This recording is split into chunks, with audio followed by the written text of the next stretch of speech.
அனைத்து நல்லுள்ளங்களுக்கும் வணக்கம். நான் உங்கள் ரவிக்குமார். தினம் ஒரு தகவல் அடிப்படையில் ஜியோ பாலிடிக்ஸ். இன்றைய ஜியோ பாலிடிக்ஸ் சூடான பரபரப்பான சம்பவத்தை பார்த்துடலாமா? ஏன்னா ஓமனில் பேச்சுவார்த்தை ஆல்மோஸ்ட் இறுதி செஞ்சுட்டாங்க. நாளைக்கு பேசுகிறாங்க. ஆனால் பேசுகிறதுக்கு முன்பாக என்னெல்லாம் ஒப்புதல் கொடுக்க போகிறாங்க, என்னெல்லாம் ஈரான் தரப்பில் சொல்லியிருக்காங்கன்ற தகவல் அல் ஜசீரா பரபரப்பாக அதிரடியாக ஒரு சில தகவல்லாம் வெளியிட்டிருக்காங்க. கொஞ்சம் ஷாக்கிங்காக தான் இருக்குது. இதெல்லாம் ஈரான் தரப்பில் ஒத்துப்பாங்களா அப்படின்னா, இன்றைக்கி ஈரான் மற்றொரு சம்பவத்தை செஞ்சுட்டாங்க. அதாவது பேச்சுவார்த்தைக்கு தயார் அப்படின்னு சொல்லிட்டு இன்றைக்கி 2 மிகப்பெரிய ஒரு கப்பலை பிடிச்சிட்டாங்க. அதாவது எங்களோட எல்லை பகுதிக்குள்ளே நீங்கள் ஆயிலை திருடிட்டு போகிறீங்க, எங்கள் ஏரியாவுக்குள்ளே ஒரு திருட்டா, நாங்கள் ஒத்துக்கவே மாட்டோன்றாங்க. அது அமெரிக்காவுடைய ஷேடோ ஃப்ளீட்டுன்றாங்க. அமெரிக்கா விழுந்து விழுந்து உளவு வேலையை பார்த்துட்டு இருக்காங்க, பயங்கரமாக செஞ்சிட்டு இருக்காங்க. அன்னைக்கு கூட 2 கப்பலை கடத்த முயற்சி பண்ணாங்க, போய் தடுத்துட்டுலாம் சொன்னாங்களே, எப்படி கோட்டை விட்டாங்க? அப்போ ஈரான் என்ன சொல்ல வராங்க அமெரிக்காவுக்கு? பரபரப்புகள் கொஞ்சம் கூட அடங்கவில்லையே. ஆயுதங்கள் குவித்து கொண்டிருக்கிறார்களே அமெரிக்கா தரப்பில். தாக்குதல்கள் உறுதியா, பேச்சுவார்த்தை அமைதி உறுதியான்றதை இந்த வீடியோ பதிவில் கொஞ்சம் நம்மளுக்கு விளக்கம் கிடைச்சிடும்னு நினைக்கிறேன். ஆனால் அடுத்தது தான் மற்ற பதிவு. இன்னும் சுற்றி இருக்கக்கூடிய அரசியல் நிகழ்வுகள், குறிப்பாக பாகிஸ்தானை பற்றியும், அதுக்கப்புறம் உக்ரைனில் ஆல்மோஸ்ட் ரஷ்யாவும் அமெரிக்கா மட்டும் தனிப்பட்ட முறையில் குசுன்னு பேசிக்கிறாங்களாம் பேச்சுவார்த்தைக்கு. கொஞ்சம் ஐரோப்பா உக்ரைனா கொஞ்சம் தள்ளி போங்க அம்மான்ட்டு. அந்த குசுன்னு நடந்த பேச்சுவார்த்தை என்னன்றதை பார்த்துடலாம். நண்பர்களே, வாங்க நம்ம வீடியோக்குள்ளே போகலாம். வீடியோக்குள்ளே போகிறதுக்கு முன்பு நீங்கள் நம்ம சேனலை சப்ஸ்கிரைப் பண்ணலாம். சப்ஸ்கிரைப் பண்ணிட்டு வாங்க. மறக்காம பெல் பட்டனை கிளிக் பண்ணி ஆல் ஆப்ஷன்ஸ் கொடுங்க. வீடியோக்குள்ளே போகலாம்.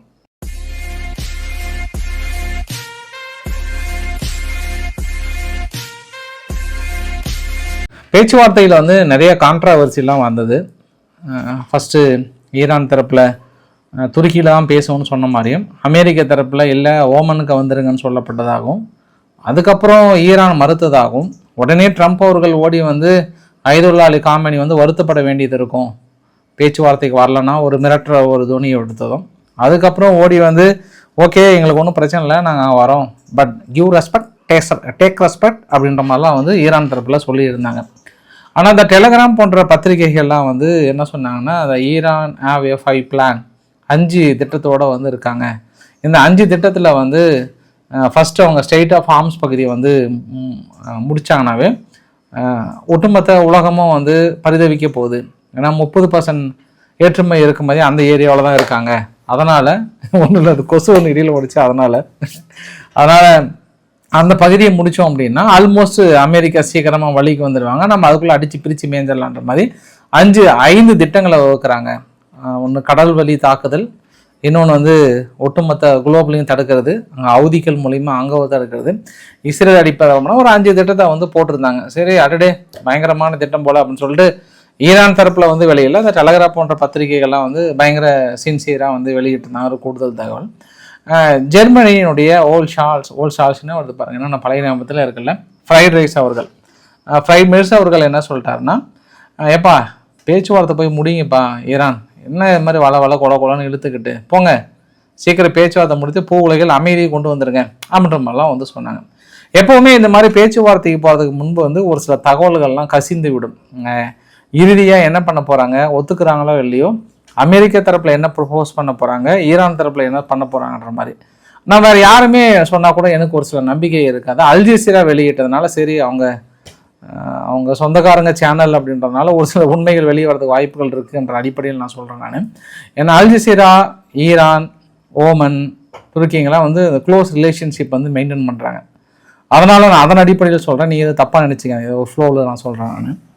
அல் ஜசீரா ஒரு 5 பாயிண்ட்டை வெளியிடுறாங்க. ஃபஸ்ட்டு பாயிண்ட் என்ன அப்படின்னா, ஈரான் யுரேனியம் என்ரிச் பண்ணுறதை அடுத்த 3 வருஷத்துக்கு நிறுத்தணும். 1.5% தான் அதிகபட்சம் அவங்ககிட்ட இருக்கணும். ஏற்கனவே என்ரிச் பண்ண யுரேனியம் இருக்கு இல்லையா, அதை 3ஆம் தர நாடுகளுக்கு டிரான்ஸ்ஃபர் பண்ணணும். அது அமெரிக்கா சார்ந்த நாடுகளுக்கு. சப்போஸ் ஒத்துக்கல அப்படின்னா நான் ஸ்டேட் அலையன்ஸ் கூட, ஈரான் நட்பு நாடுகளுக்கிட்டே ஷிட் பண்ணுறதை கூட ஒத்துக்கலாம், ஒன்றும் பிரச்சனை இல்லைன்ற அடிப்படையிலையும். ஈரான் குறிப்பாக பாலஸ்டிக் மிசைல்ஸை யூஸ் பண்ணக்கூடாது அப்படின்றாங்க. பட் ஈரான் அதை ஒத்துக்கல அப்படின்ற மாதிரி இந்த ஒரு 3 விஷயத்தில் பாலஸ்டிக் மிசைல்ஸ் ஒத்துக்கல, பட் என்ரிச் பண்ண யுரேனியம் ஒத்துக்கிறாங்க, அது ஆல்மோஸ்ட் குறைக்கிறதுக்கு ஒத்துக்கிறாங்க.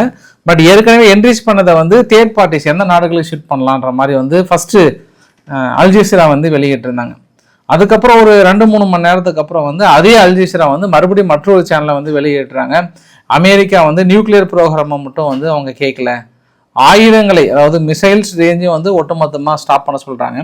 இஸ்ரேல் மிரட்டுறதை நிறுத்த சொல்கிறாங்க. அப்புறம் வந்து இந்த ரீசன்ட் அரெஸ்டெல்லாம் இருக்குல்ல, அவங்கள வந்து ரிலீஸ் பண்ண சொல்கிறாங்க. அப்புறம் சீனா கிட்ட பெரிய அளவுக்கு நீங்கள் எனர்ஜி டைப் டிஸ்டன்ஸில் வச்சுருக்கீங்க, அதை நீங்கள் கொண்டு வரணுன்ற மாதிரியும் கிட்டத்தட்ட ஒரு ரீஜனல் ப்ராக்சிஸ் மாதிரி வந்து அடுத்தடுத்த ஒரு அடுக்குகளை வந்து கொடுத்துருக்காங்கன்னு மறுபடியும் ஒரு 2 மணி நேரம் கழிச்சு சொல்கிறாங்க.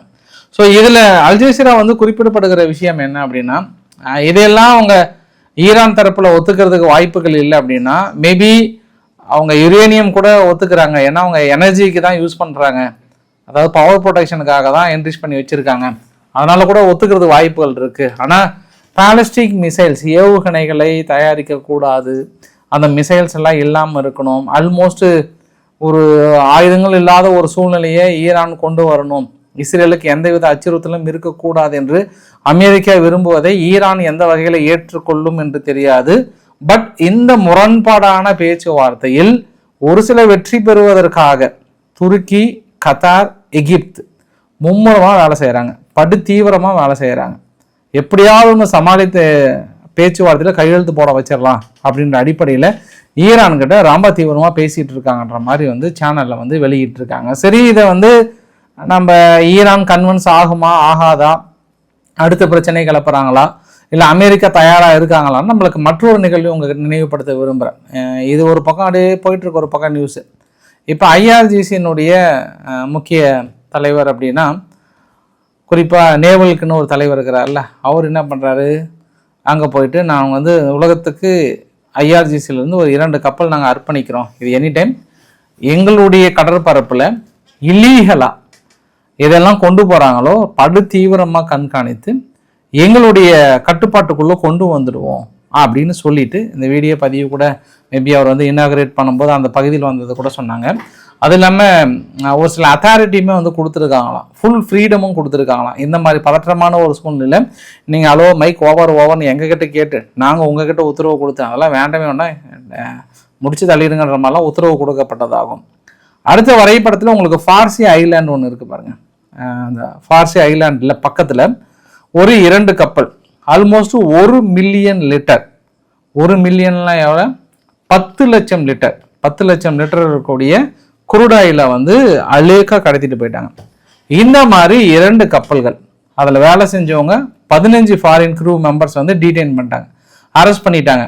அப்போ ஐஆர்ஜிசி என்ன சொல்கிறாங்கன்னா, எங்கள் பகுதிக்குள்ளார சட்டவிரோதமாக இல்லீகலாக இந்த மாதிரி ஆயிலை கடத்திட்டு போகிறவங்களாம் வந்து அலேக்கா தூக்கிட்டோன்றாங்க.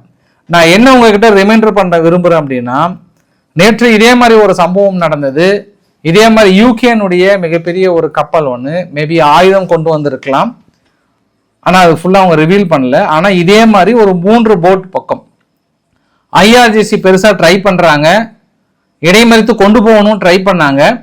பட் ஆனால் அதுக்குள்ளே அமெரிக்காவுடைய ட்ரெஸ் ஆகிற அந்த பகுதியில் வந்து மீட் எடுத்து மறுபடியும் பழைய பாதையை கொண்டு போக விட்டாங்க. அப்போ ஈரான் வந்து மிரட்டியது, அமெரிக்கா வந்து ரிலீஸ் பண்ணிட்டாங்க. அமெரிக்கா ரெடியாக இருக்காங்களா இல்லையா, அவங்க வரக்கூடிய டைம் என்ன, எல்லாத்தையும் நோட் பண்ணி வச்சுட்டாங்க ஈரான். நோட் பண்ணி வச்சுட்டு மறுபடியும் இன்னைக்கு என்ன சொல்ல வராங்கன்னா, அதே மாதிரி 2 கப்பலில் அப்படியே தூக்கிட்டு போயிட்டாங்க. அதாவது அவ்வளோ ஷார்ட் பீரியடில் பாருங்கள், ஈரான் வந்து அமெரிக்காவுக்கு என்ன சொல்ல விரும்புகிறாங்கன்றது ரொம்ப முக்கியம். இந்த செய்தி மூலியமாக நீங்கள் வந்து எங்கள் பகுதியில் நிறுத்தி இருக்கலாம், அதாவது ஆப்ரஹாம் டேங்கில் இருந்து நீங்கள் டெஸ்ட்ராயர்லேருந்து எல்லாமே எங்கள் பகுதியில் நிற்கலாம், ஆனால் தூக்கணும் பார்த்தியா, சொல்லி வச்சு தூக்கணும் பார்த்தியா. நேற்று நீங்கள் வர டைம் வர பிளேஸ்லாம் கால்குலேட் பண்ணி இன்று என்ன பண்ணிட்டாங்க, கணக்கச்சிதமாக தூக்கிட்டாங்க, 2 கப்பலையும் தூக்கிட்டாங்க. இப்போ ஊடகங்கள்லாம் என்ன சொல்கிறாங்க, எல்லாமே ஆல்ஜசீராலேருந்து என்ன சொன்னாங்கன்னா, அது வந்து அமெரிக்கானுடைய ஷேடோ ஃப்ளீட் கப்பல் தான், அது நேரடியாகவே அமெரிக்கா கப்பலை கடத்தினதுக்கு சமம் அப்படின்ற மாதிரி சொல்லியிருக்காங்க. ஏன்னா அமெரிக்கா தரப்பில் எந்த பதிலுமே வரல. இது எனக்கு என்னமோ மறைமுகமாக நீங்கள் அங்கே கிங்குன்னு நினச்சி நிறுத்தியிருந்தீங்கன்னா நாங்கள் இந்த ஏரியாவில் கிங்கு, எங்களை மீறி உங்களால் ஒன்றும் பண்ண முடியாது ஒரு மறைமுக எச்சரிக்கை கொடுக்குறாங்களா அப்படின்னாங்கன்னா, அமெரிக்கா எந்த மிரட்டலுக்கெல்லாம் அவங்க பயந்துருவாங்கன்னா அவங்க அதை விட கிங் அவங்க. ஏன்னா தாக்குதலுக்கான மிகப்பெரிய ஒரு திட்டத்தில் இந்த கப்பல் கடத்திட்டு போகும்போதே அமெரிக்கானுடைய ஸ்பை ட்ரோன் MQ-4Cயும் P-8Aவும் பறந்துட்டு இருந்தது. யார் ஸ்பை ட்ரோன் வந்து ஈரான் பக்கத்தில் பறந்துட்டு இருந்தது, அதையும் வாட்ச் பண்ணியிருப்பாங்க. உடனே அமெரிக்காவும் இந்த எப்போவுமே சென்காம் வந்து அவ்வளோ சீக்கிரம் வீடியோலாம் வெளியிட மாட்டாங்க. ஆனால் நாங்கள் ஈரான் பக்கத்தில் USS ஆப்ரஹாம் டேங்க் என்ன வேலை செஞ்சிட்ருக்கு அப்படின்ற வீடியோ பதிவுமே வெளியிடுறாங்க. உங்ககிட்ட காலையில் கூட ஒரு பதிவு நான் காட்டியிருந்தேன். தொடர்ந்து இந்த மாதிரி ஆயுத குவியல்களையும் நான் இதுக்கு முன்பு நான் பார்த்ததே கிடையாது. இது வரைக்கும் நம்ம இதுக்கு முன்பு கூட ஈரான் மீது தாக்கல் நடத்துறதுக்கு பெரிய திட்டங்கள்லாம் தீட்டினாங்க. அந்த இஸ்ரேல் யுத்தம் போது கூட இந்த அளவுக்குலாம் குவிக்கல. பட் இந்த தடவை வந்து அமெரிக்கா ப்ரிஸ்கிரைப்டாக இதுவரை இல்லாத ஆயுத குவியல்களை குவித்து கொண்டிருக்கிறார்கள். அதுவும் 12 C-17 கார்கோ ஏர்கிராஃப்ட். அதுதான் வந்து கிட்டத்தட்ட மதர் ஆஃப் ஏர்கிராஃப்ட்னு சொல்லுவாங்க. அந்த அளவுக்கான ஆயுதங்களை கொண்டு சொல்லக்கூடியது. ஒரே சமயத்தில் 12ங்க எல்லாம் வெவ்வேறு பகுதியில் இருந்தும் கொண்டு வந்து அடிக்கிட்டு இருக்காங்க. மிடில் ஈஸ்டில் THAADயிலிருந்து ஆயுதங்கள். அது இல்லாமல் அதை போயிங் விமானமும் அடிஷ்னலாக வருது. இது எதுக்கு அப்படின்னா அதை வேலை செய்யறதுக்கு ஆள் வேணும்ல. அது இந்த மாதிரி கிட்டத்தட்ட ஒரு 453 சீட் கொண்ட பெரிய பெரிய விமானங்கள்லாம் கொண்டு வந்து 2-3 விமானங்களை கொண்டு வந்து இறக்குறாங்க. ஆள்கிட்ட கொண்டு வராங்க, ஆயுதங்களை கொண்டு வராங்க, THAAD கொண்டு வராங்க. நான் உங்களுக்கு அடுத்தடுத்த வரைபடங்கள் எல்லாமே டிஸ்பிளே எல்லாமே இந்த ஒரு நாளில் நடந்த நிகழ்வு தான். ஸோ இந்த நிகழ்வெல்லாம் பார்க்கும்போது இது வந்து சும்மா வாய் வார்த்தையில் மிரட்டுவதற்காக அல்ல. நான் மறுபடியும் எத்தனை தடவை வேணாலும் அழுத்தி சொல்கிறேன். நான் இந்த பேச்சுவார்த்தையில் ஈரான் உடன்படவில்லை என்றால் தாக்குதலை உடனடியாக அமெரிக்கா துவங்குகிறது. அதில் எந்த மாற்று கருத்துமே இல்லை. தாக்குதலுக்கான திட்டத்தில் அமெரிக்கா பின்வாங்கவில்லை. ஈரானும் தயார் நிலையில் இருக்கிறாங்க. ஆனால் பெரிய குவியல்களை குவித்து கொண்டிருக்கிறார்கள் என்பது ஒரு கூடுதல் தகவல். அதனால தான் அமெரிக்கா என்ன பண்ணிட்டாங்க, இங்கே ஆயில் தடைப்பட்டது அப்படின்னா ஒன்றும் பிரச்சனை இல்லை, நம்ம வெனிசுலாவிலிருந்து கொண்டு வந்துக்கலாம் அப்படின்ற திட்டத்தில் பயங்கர ப்ரீ பிளான்டாக இருக்கிறாங்கன்றதும் ஒரு கூடுதல் தகவலாக சொல்ல முடியும். ஸோ நீங்கள் நாளைக்கு ரொம்ப ஒரு முக்கியமான நாள், டைம் இஸ் அவுட்டுன்ட்டாங்க. அதாவது அமெரிக்கா என்ன சொல்கிறாங்கன்னா, டைம் வந்து ரொம்ப சீக்கிரம்லாம் இல்லை, டூ ஆர் டை தான் பேச்சுவார்த்தைலாம். வாப்பா வந்து கையெழுத்து போட்டு போங்கப்பா, அந்த மனநிலை தான் இருக்காங்க. ஈரானை வந்து கிவ் ரெஸ்பெக்ட் டேக் ரெஸ்பெக்ட் மனநிலை தான் இருக்காங்க. இந்த பேச்சுவார்த்தை நடத்துறது வந்து விக்ஸாப் அவர்கள் வராரு. அவர் ஏற்கனவே இஸ்ரேல்கிட்ட ஆசீர்வாதம் வாங்கிட்டு வந்துட்டாரு. இஸ்ரேல்னு சொல்லிட்டாங்க, தலைவா எப்பாடுபட்டாவது இந்த பேச்சுவார்த்தையை மட்டும் கொஞ்சம் முடிச்சு விட்டுரு தலைவா, இல்லைனா நம்மளுக்கு செட் ஆகாது, மறுபடியும் கெஞ்சிட்டு இருக்க முடியாது, இந்த தடவை கொஞ்சம் அமெரிக்கா உள்ள போந்தாதான் எங்களுக்கு கரெக்டாக மாதிரி இஸ்ரேல் அங்கே கொடுத்துருப்பாங்க. அதனால் மக்களே, நாளை நமக்கு ரொம்ப முக்கியமான நாட்கள். நமக்கு மட்டும் இல்லை, அமெரிக்காவுக்கு முக்கியமான நாட்கள், ஈரானுக்கு ரொம்ப முக்கியமான நாட்கள். இல்லை இன்னும் ஒரு நாள் 2 நாள் தள்ளி போதான்னு தெரியல. வெள்ளிக்கிழமைனால கொஞ்சம் சன்னர் கொஞ்சம் லீவ் எடுத்துக்கிறேன் பாஸ், திங்கக்கிழமை தான் ஆரம்பிச்சிட்டோமா அப்படின்னு சொல்கிறாங்களான்னு தெரியல. ஆனால் பொறுத்து இருக்கலாம். கண்டிப்பாக பெரிய நிகழ்வுகள் எடுத்தோம் கவுத்தம்லாம் தாக்கல் நடத்துறதுக்கு வாய்ப்புகள் இல்லை. ப்ரீ பிளான்டாக இவ்வளோ செலவு பண்ணி கொண்டு வந்தோம், அதனால் 2 தாக்கெல்லாம் அடிச்சுட்டு போட்டுமான்ற மனநிலைக்கு ஈரானும் இருப்பாங்க. அவங்க பக்கத்தில் வந்துட்டீங்க அடிச்சிங்கன்னா நாங்கள் முடிக்கிறோன்ற கதையில் அவங்களும் இருக்காங்க. So let's make a deal தான். இப்படி நம்ம ஸ்டைலில் சொல்லணும்ல, லெட்ஸ் மேக் ஏ டீல் தான் அமெரிக்கா தரப்புல இருந்து கூடுதல் தகவல். இன்னைக்கு சென்காம் சொல்லியிருந்தாங்க. அமெரிக்காவோட சென்காம் என்ன சொன்னாங்கன்னா, சிரியாவுக்குள்ளார ISISக்கு எதிராக தேடுதல் வேட்டையா ஜனவரி 27 பிப்ரவரி 2 வரைக்கும் பெரிய அளவுக்கான தேடுதல் வேட்டையில் ஈடுபட்டிருந்தாங்க. ரீசெண்டாக கூட சிரியாவில் என்ன பண்ணாங்க, பெரிய அளவுக்கு ISIS கைதிகள்லாம் வந்து சரி அந்த பக்கம் ஷிஃப்ட் பண்ணாங்கன்னாங்கல்ல ஈராக்குள்ளார.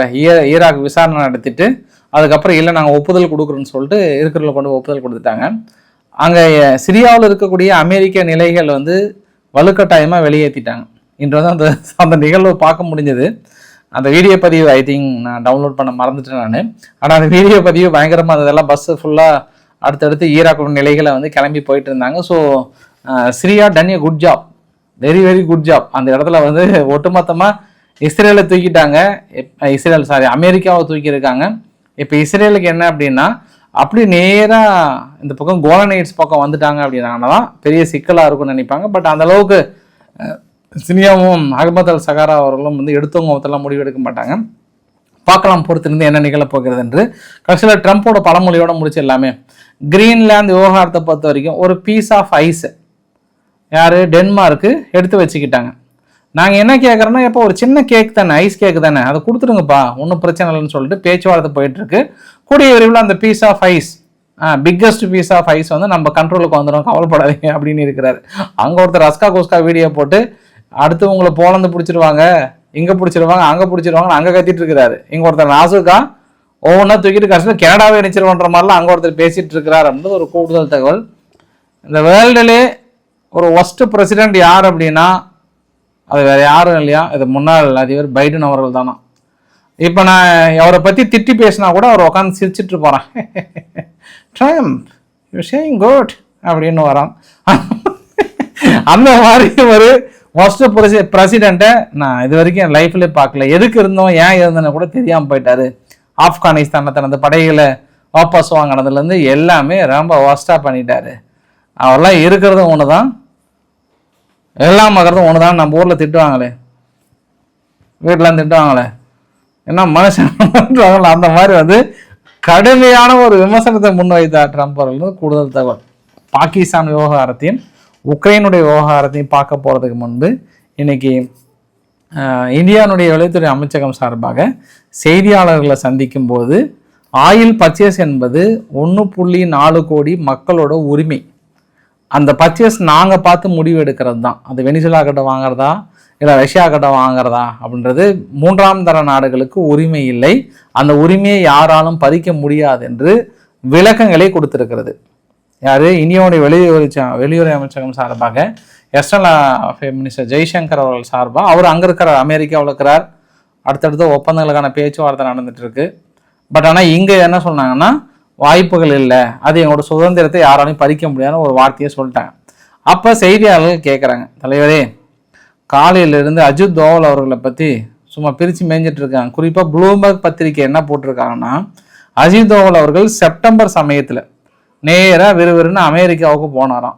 அமெரிக்காவுக்கு போயிட்டு மார்க்கோ ரூபியோ அவர்களை பார்த்துட்டு, ஹலோ மிஸ்டர் ரூபியோ, இங்கே பாருங்க, நீங்கள் இந்த பிரதமர் அதிபர்லாம் அடுத்த அதிபர் வந்துடுவார், ஆனால் எங்கள் உரிமை எங்களை பாதுகாக்கிறது எப்படின்னு எங்களுக்கு தெரியும். அதனால் கொஞ்சம் வார்த்தைகளை அளந்து பேசுங்க, சும்மா லூஸ் டாக்லாம் விடாதீங்க. அப்புறம் நாங்கள் யாருன்னு காட்ட வேண்டியதுன்னு பயங்கரமாக மிரட்டிட்டு வந்துட்டாரு.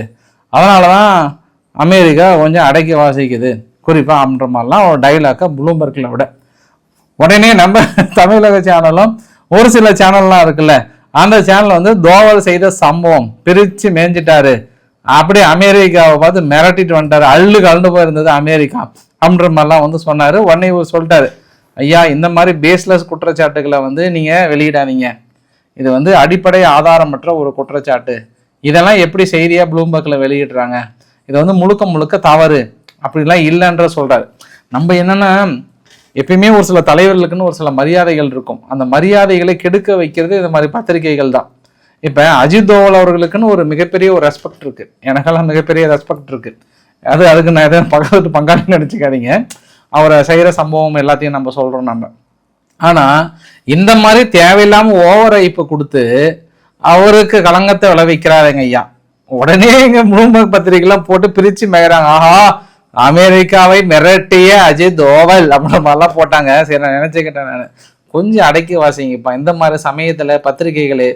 உடனே இதுதான் வந்துட்ட உடனே திரும்பி உசுப்பேற்றி கிளப்பி விட்டுறாதீங்க. 2 நாடுகளுக்கும் ஏற்கனவே எங்கள் எதிர்கட்சியை சமாளிக்க முடியாமல் எங்கள் ஆளுங்கட்சி பெரிய அளவுக்கு தடுமாறி கொண்டிருக்கிறது என்பது ஒரு கூடுதல் தகவல். அதாவது நீங்கள் எப்படி ஒப்பந்தம் போடலாம், எதை பேட்டு ஒப்பந்தம் போடலாம், மோடி அவர்கள் எப்படி அதுக்கு வந்து பதில் கொடுத்துருக்கலாம், இதில் பதில் கொடுக்கும் போதே அங்கெல்லாம் வாங்குறதுக்காக சொல்றதுக்கு உரிமை இல்லைன்னு ஏன் சொல்லுற மாதிரி கேள்விகள் வரும்போது, இப்போ ப்ளூம்பர்க் ஓடி வந்து ஆஹா ரைட்டு 2 விஷயத்தை ஊற்றி விட்டுடலாமா, எரியிற நெருப்பில் எண்ணெய் ஊற்றி விட்டுடலாமான்ற மாதிரி கிளப்பி விட்டுருக்காங்க. கூடுதல் தகவல், லாஸ்ட் டைம் ரஷ்யாவிலிருந்து நம்ம எண்ணெய் மட்டுமே நம்மளுக்கு மேஜராக இறக்குமதி இல்லை, நம்ம கடல் உணவுகளை ரஷ்யா கிட்ட அதிகமாக இறக்குமதி பண்ணியிருக்கோம்.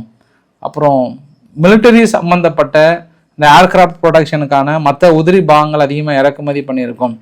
அப்புறம் மாமிச பொருட்கள், குறிப்பாக பன்றி இருக்கு இல்லையா, பன்றி வந்து ரஷ்யா வந்து 1.8 மில்லியன் அளவுக்கான பன்றியை வந்து இம்போர்ட் பண்ணியிருக்கோம். நம்ம ரஷ்யா கிட்ட இதுவரை இல்லாத அளவுக்கு வந்து இம்போர்ட் பண்ணியிருக்கோம், பெல்ஜியம் இத்தாலியை விட. இந்த மாதிரி எங்களோட உறவுகள் வந்து தொடர்ந்து இருக்கும்.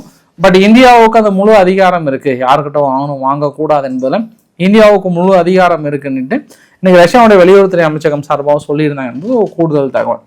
பாகிஸ்தானுக்குள்ளார தெஹ்ரிக்கே தாலிபான்கள் என்ன பண்ணிட்டாங்க, பஞ்சாபுக்கு போகக்கூடிய மிக முக்கிய பைப் லைனை வந்து தகர்த்துட்டாங்க, பெருசாக தகர்த்துட்டாங்க, வெடிச்சு சிதறி இருக்கிறது. ஏற்கனவே பெரிய பிரச்சனை இருக்காங்க. இப்போ தான் பிஎல்ஏ வந்து சமாளிக்க முடியாமல் இருக்குன்னு திடீர்னு ஒரு ஸ்டேட்மெண்ட் கொடுத்தாங்க. அதுக்கான கான்ஸ்பிரசி தியரி கூட நான் சொல்லியிருந்தேன் உங்ககிட்ட. ஏன்னா அது இன்னும் 2-3 மாதத்தில் நம்மளுக்கு புரிஞ்சிடும். பிஎல்ஏனுடைய உள்ள நுழையிறதும் அங்கே இருக்கக்கூடிய ஒட்டுமொத்த மினரல்ஸ். ஏன்னா பிஎல்ஏன்னா இந்த பலுஜிஸ்தான் இருக்குல்ல, பலுஜிஸ்தான் பகுதியில் தான் அங்கே பாகிஸ்தானோட மூளையே செயல்படுது. அதாவது ரேர் எடுத்த மினரல்ஸ் ஏற்கனவே சீனா கிட்ட ஒப்பந்தம் போட்டு பெரிய அளவுக்கு எடுத்துகிட்டு போயிட்டு இருக்காங்க. பலுஜிஸ்தான் மக்களோட கோரிக்கை என்னன்னா, இந்த பாகிஸ்தானே எங்களால் வாழுது, ஆனால் ஒரு மழை பொழிவு ஏற்பட்டதுன்னா, ஏதாவது ஒரு பாதிப்பு ஏற்பட்டதுன்னா நிவாரணமும் சேர்றதில்ல, ஒன்றும் சேர்றதில்ல, எங்களுக்கு ஃபண்டு ஒதுக்குறதில்ல. அப்புறம் எதுக்கு நாங்கள் உங்ககிட்ட அடிமையாக இருக்கணும், பிரிச்சிருங்க தனியான்னு சொல்லிட்டு அவங்க பெருசாக போராட்டம் பண்ணிட்டு இருக்காங்கன்றது ஒரு கூடுதல் தகவல். இவங்க சீனாவை கழட்டி விட்டுட்டு அமெரிக்கா கிட்ட ஒப்பந்தம் போட்டுட்டு அமெரிக்காவும் அதாவது வேலட்னு சொல்லிட்டு மிகப்பெரிய ஒரு ஆப்ரேஷன் தொடங்கினாங்க. அந்த ஆப்ரேஷனில் பாகிஸ்தானில் இருக்கக்கூடிய மினரல்ஸ் எடுப்பதற்கான உரிமையும் கொடுத்துருக்காங்க. கூடிய விரைவில் இந்த ஒட்டுமொத்த பகுதியும் அமெரிக்காவோட ஒப்படைக்கிறாங்க. அமெரிக்கா ஈரானுக்கு எதிராக பயன்படுத்த போகிறதா அப்படின்றத நம்ம பொறுத்து இருந்து பார்க்க வேண்டிய ஒரு சம்பவம். அது பாகிஸ்தானுக்குள்ள இது எழுதி வைத்துக் கொள்ளுங்கள். இது கண்டிப்பாக நடக்கும், நடந்தே தீரும். இது அவங்க யார் எது சொல்லலை அப்படின்னாலும் இந்த கான்ஸ்பிரசி தியரியால் அது ரியல் தியரியாக மாறுவதற்கான வெகு ரொம்ப லாங் டிஸ்டன்ஸ்லாம் தேவையில்ல, கொடிகள் நடக்க தான் போகுது. பிஎல்ஏ ஏன்னா அமெரிக்கா ஏற்கனவே தடை செய்யப்பட்ட தீவிரவாதம் அனௌன்ஸ் பண்ணிட்டாங்க. பாகிஸ்தானில் இன்னொரு மிகப்பெரிய விஷயம் என்ன அப்படின்னா, இப்போ 15ஆம் தேதி பிப்ரவரி 15ஆம் தேதி கொழும்புல நடக்கிற இந்தியா பாகிஸ்தான் மேட்சை வருவனா வரமாட்டான்னு பிடிச்சி அடம் பிடிச்சிட்டு இருக்காங்க. இப்போ ஐசிசி கடுமையான உத்தரவுலாம் கொடுக்குறாங்க. ஒரு பத்திரிக்கை என்ன சொல்கிறாங்கன்னா 300 கோடி இழப்பு, அப்போ 300 கோடி இழப்புன்றாங்க பாகிஸ்தானுக்கு. உடனே இன்னொரு பத்திரிக்கை என்னன்னா 300 இல்லைப்பா, என்னப்பா சொல்கிற, 1300 கோடி இழப்புப்பா அங்கே பாகிஸ்தான் போர்டுக்கு அப்படின்றாங்க. இன்னொரு பத்திரிக்கை என்னென்ன சொல்கிறேன், 3000 கோடி அப்பு 3000 கோடி அப்படின்றாங்க. இல்லை, பாகிஸ்தான் தரப்புலாம் 1300 1400 கோடி அளவுக்கு அவங்க கிரிக்கெட் போர்டு லாஸ் ஆகிற மாதிரி ஒருத்தர் இருக்கிறதா இருந்தான். அவங்க ஏன் இந்த பிஎஸ்எல் போன்ற கிரிக்கெட் மேட்சுக்கெல்லாம் நம்ம ஊரில் T20 நடக்குதுல்ல, ஐபிஎல் நடக்குதுல்ல, அந்த மாதிரி பிஎஸ்எல் அங்கே நடக்குதுல்ல, அதுக்கு ஏன் 2 லிட்டர் எண்ணெயும் ஆடையும் பரிசாக கொடுக்குறாங்க. அதாவது பாகிஸ்தானோட கிரிக்கெட் போர்டுக்கு 3000 கோடி இருக்கு, 1300 கோடி மொத்த ஃபண்டு சொல்றாங்கன்னா அவங்க ஏன் பாஸ் அந்த அளவுக்கு ஒருத்தர் இருந்தாங்கன்னா அவங்க ஏன் ஆடையும் 2 லிட்டர் எண்ணெயும் கொடுக்குறாங்க. அவங்களே ஏற்கனவே ஃபண்டு இல்லாமல் ஒன்றும் இல்லாமல் எங்கள் கிரிக்கெட்டே எல்லாம் போயிடுச்சின்னு இருக்கிறாங்க. இப்போ பாகிஸ்தான் கேப்டன் என்ன சொல்கிறாருன்னா, எங்கள் நாடு ஒத்துச்சுன்னா நான் கொண்டு போய் அங்கே நான் விளையாடுறேன், இல்லைன்னா இல்லைன்றாங்க. பட் பாகிஸ்தான் வரலன்னா பெரிய அளவுக்கு அவங்கள முடக்குவதற்கான திட்டத்தில் ஐசிசி இருக்குன்றது ஒரு கூடுதல் தகவல். ஏன்னா ஜெய்ஷா யாருன்னு உங்களுக்கு தெரியும். ஏற்கனவே பாகிஸ்தான் மேலே ஒரு காண்டா இருக்கிறாங்க. இதை கண்டிப்பாக சந்தர்ப்பமாக பயன்படுத்துவாங்க. வீடியோ நிறைவு பகுதி நோக்கி போயிட்டு இருக்கோம். நம்ம இது ஐரோப்பாவுக்கு சோதனை. ஏன்னா ஒவ்வொரு நாட்டிலையும் ஜனநாயகம் இல்லைன்னா, ஜனநாயகம் மலரவில்லை என்றால் அந்த நாட்டின் மீது பொருளாதார தடைகளை விதித்து ஜனநாயகத்துக்கே ஒரு தலைமையிடமாக ஐரோப்பா விளங்குகிறது என்று அடிக்கடி சொல்லுவாங்க. ஒன்று அமெரிக்கா அப்படின்னா இன்னொன்று ஐரோப்பான்வாங்க. ஆனால் அதே ஜனநாயகத்துக்கு வைத்த கேடு என்ன, இன்னைக்கு அமெரிக்கா என்ன சொல்லிட்டாங்கன்னா ஒரு கமிஷன் ஒன்று அமைச்சாங்க. அதாவது ரொம்ப ஃபேராக எலெக்ஷன் நடக்கல ஐரோப்பான்னு சொல்லிட்டு. அந்த கமிஷனில் நீ வரைபடம் பார்க்குறீங்க இல்லையா, ஃப்ரான்ஸில் 2024 நடந்த தேர்தல் ரொம்ப இல்லீகலாக ஜனநாயக படுகொலை செய்திருக்கிறார்கள். அயர்லாந்தில் 24-25 முடிச்சிட்டாங்க. ரொம்ப பெரிய அளவுக்கு இன்டர்ஃபரன்ஸ் பண்ணியிருக்காங்க அவங்க குறிப்பிட்ட தலைவர் ஜெயிப்பதற்காக. அப்புறம் நெதர்லாண்டில், ஸ்லோவோக்கியாவில், இங்கே மால்டோவா, ரொமானியாவில். அதில் ரொமானியாவை பற்றி நம்ம நிறைய தடவை பேசியிருக்கோம். ரொமானியாவில் கிளிச்சட் ராகுலுன்னு நினைக்கிறேன். அவர் ஆல்மோஸ்ட் ஜெயிக்கிற கண்டிஷனே வந்துட்டார். அதிரடியாக உள்ளே போயிட்டு அவர் ஜெயிக்கக்கூடாதுன்னு சொல்லிட்டு பெருசாக எய்ம் பண்ணி ரொமானியாவுடைய தேர்தலே ஒன்றும் இல்லாமல் பண்ணி கடைசியில் ரொமானியா அவங்க ஐரோப்பா நினைச்ச ஆளை ஜெயிக்க வச்சாங்க. இந்த மாதிரி ஜனநாயகம்னா என்னன்னு கேள்விக்குறி வைத்தது இன்னைக்கு அமெரிக்கா ஓடி கேட்குறாங்க, நீங்கள் பேசுகிறீங்களா அப்படின்னு எலான் மாஸ்க் குறிப்பிடுறாரு. ஏன் நீங்கள் சரியான நாடாக இருந்தால் இந்த எலெக்ஷன் ரிக்டு பண்ணி தான் ஜெயிச்சிருக்கீங்கன்னு ஒரு குற்றச்சாட்டுக்கு வந்துடுறாங்க. இதை ஏன் திடீர்னு ஓடி அமெரிக்கா இப்போ கேட்குறாங்கன்னா, இப்போ தான் அமெரிக்கா எதிர்த்து பேசுகிறாங்களே. யார்? ஐரோப்பா. கிரீன்லாந்து விவகாரத்தில் எதிர்த்து பேசுறதுனால ஜனநாயகத்துக்கு மலரவில்லை என்று பொருளாதார போடுறாங்களா என்னன்னு தெரியல. பட் ஐரோப்பாவுக்கான ப்ரெஷரை அடுத்தடுத்து விசாரணை என்ற பேரில் அமெரிக்கா ப்ரெஷர் கொடுக்க தொடங்கிடுச்சு. ஏன் இதற்கு முன்பு அமெரிக்காவை கண்ணுக்கு தெரியல அப்படின்னா, இதற்கு முன்பு அவங்க நண்பர்களாக இருந்தாங்க, கண்ணுக்கு தெரியல. இப்போ கொஞ்சம் கொஞ்சமாக எதிரியாக மாறதுனால கண்ணுக்கு தெரியுறாங்க என்பதும் கூடுதல் தகவலாக சொல்ல முடியும். நம்ம அடுத்து ஒரு 157 சிறை கைதிகள், அதாவது போர் கைதிகள் அந்த எல்லை களத்தில் இந்த பக்கம் உக்ரைன் தரப்புல ரஷ்யா தரப்புலையும் வந்து ஷிஃப்ட் பண்ணியிருக்காங்க.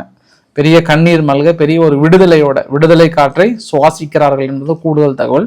இன்னைக்கு ப்ளூம்பர்க் பத்திரிகை என்ன சொன்னாங்கன்னா, அமெரிக்காவும் ரஷ்யாவும் வந்து ஹை லெவல் மிலிட்டரி கான்டாக்டை வந்து மறுபடியும் தொடங்க போகிறாங்க அப்படின்ற மாதிரிலாம் வந்து சொல்கிறாங்க. இன்னும் ஒரு சில பத்திரிகைகள்லாம் இல்லை இந்த பேச்சுவார்த்தை வரலன்னா ஒட்டுமொத்தமாக சஸ்பெண்ட் பண்ண போகிறாங்கன்ற மாதிரி வந்து சொல்கிறாங்க. திடீர்னு உக்ரைன் ஓடி வந்து ரஷ்யாவுடைய நியூக்ளியர் பிளான்ட்லாம் எங்கே இருக்குன்னு எங்களுக்கு தெரியும், அவங்களோட ஓர்ஸ்னிக் மிசைல்ஸ் ப்ரொடக்ஷன் யூனிட்லாம் எங்கே இருக்குன்னு தெரியும், அதனால் நாங்கள் பிரித்து மேய போகிறோம் அப்படின்ற மாதிரிலாம் மிரட்டல் விடுறாங்க ரஷ்யாவுக்கு. மேபி இந்த பேச்சுவார்த்தை நெருங்கி கொண்டிருக்கிறது பாசிட்டிவாக வருவதற்கும் வாய்ப்புகள் இருக்குன்ற மாதிரி தான் சொல்கிறாங்க. அமெரிக்காவும் ரஷ்யாவும் தனிப்பட்ட முறையில் பேச்சுவார்த்தை நடத்துனாங்க அப்படின்ற மாதிரிலாம் வந்து அரசல் புரசலாக செய்திகள் வருது, பார்க்கலாம். ஏன்னா இப்போ ஐரோப்பாவை கொஞ்சம் ஃபுல்லாக கழட்டி விட்டுட்டாங்க அமெரிக்கா. கழட்டி வர்றதுனால ஐரோப்பாவும் போவதுண்டா சாமி, இந்த போர் முடிஞ்சால் போதுன்ற எண்ணத்துக்கு வந்துட்டாங்களா என்னன்னு தெரியல. ஆனால் பாசிட்டிவாக தான் சொல்லியிருக்காங்க. பட் தாக்குதல் குறையில, கொஞ்சம் கூட குறையில, நடந்து கொண்டே இருக்கிறது என்பதும் ஒரு கூடுதல் தகவலாக சொல்ல முடியுங்க. ஸோ இன்றைக்கு ஓரளவுக்கான தகவலை நான் கவர் பண்ணிட்டேன் நினைக்கிறேன். பிடிச்சிருந்தா லைக் பண்ணுங்கள், ஃப்ரெண்ட்ஸையும் ஷேர் பண்ணுங்கள், சப்ஸ்கிரைப் பண்ணுங்கள். ரவிக்குமார் சோமச்சல். நன்றி, வணக்கம்.